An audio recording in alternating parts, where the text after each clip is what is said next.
I got a Warriors Jazz trade I think works, but hear me out. Let me know what you think. It's the Hoops Nerd Show.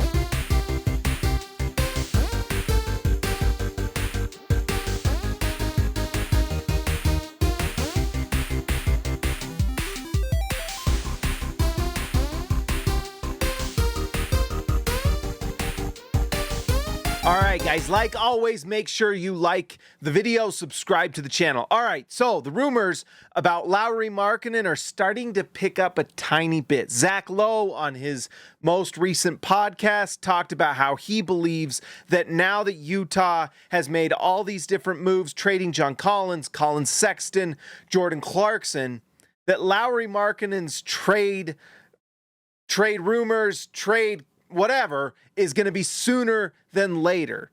And I have a trade between the Warriors and the Jazz that I think really works for both teams. So here's what it is.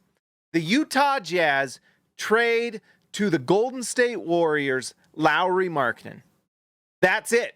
They trade Lauri Markkanen to the Golden State Warriors, and the Warriors, who are obviously in a standstill with Kuminga and are in a bunch of trade rumors themselves, I think would happily bring on Lauri Markkanen. We know that last offseason they would have taken him, so we know that there's interest there. What the Warriors give to the Jazz is they actually set up a sign and trade so this trade can work. Utah has given Lauri Markkanen, he's going to make $46 million, give or take, next season. So what both teams can do, the Utah Jazz can do a sign and trade with the Warriors. They sign Jonathan Kuminga for like $42 million or whatever it is so that the salaries match, and they send him to the Utah Jazz. And what the Utah Jazz can do is they can do like a $42 million contract with Kuminga and possibly do a second year player option or something like that. So they don't give a crazy long-term contract to Jonathan Kuminga.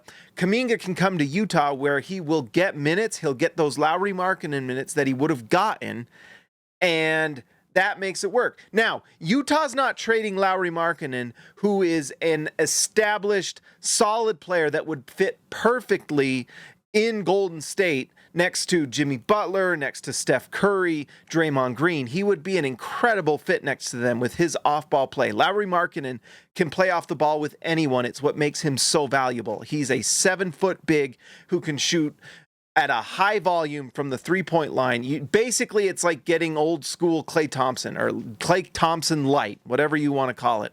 But to make this happen for Utah, to make it worth it for Utah to give this player to the Warriors, for Kuminga, who has shown signs but is not as proven a player as Lauri Markkanen, they give Utah their 2028 protected first-round pick and 2032. I believe under the new CBA, you can trade picks out for 7 years. I believe that the Warriors have done a trade with the Washington Wizards in 2031 or something like, I can't remember exactly, but 28, 32, it works. They send that to the Utah Jazz completely unprotected. Those are picks in the future that Utah could take advantage of, possibly post Steph Curry and Draymond Green.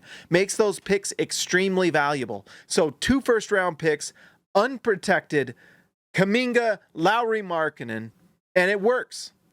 And Utah can give, in fact, if Utah's really smart and they can make it happen, they can give Kuminga $42 million and then a team option for the second year. For Utah, you bring on Kuminga. If you can do a player option the second season, that's great, because if he does not play well, then you don't have to pick up the option. You can also go, and if he does really well, then you can renegotiate and extend him long term. Utah could have a lineup of Taylor Hendricks, Jonathan Kuminga, Ace Bailey, Walker Kessler, and you've got yourself a young, athletic core that can play defense that could work extremely well. And if Utah, who probably won't win a lot of games next year, especially if they're trading out Markkanen for Kuminga, it fits what Utah's trying to do, can develop Kuminga like he hasn't been able to in Golden State, or at least try. And if it doesn't work out, it doesn't matter. You get 2 first-round picks for Markkanen.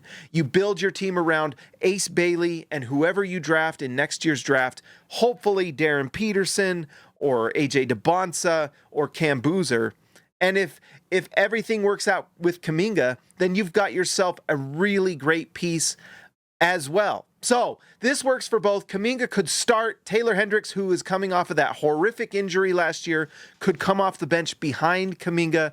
You have Ace Bailey getting all those minutes.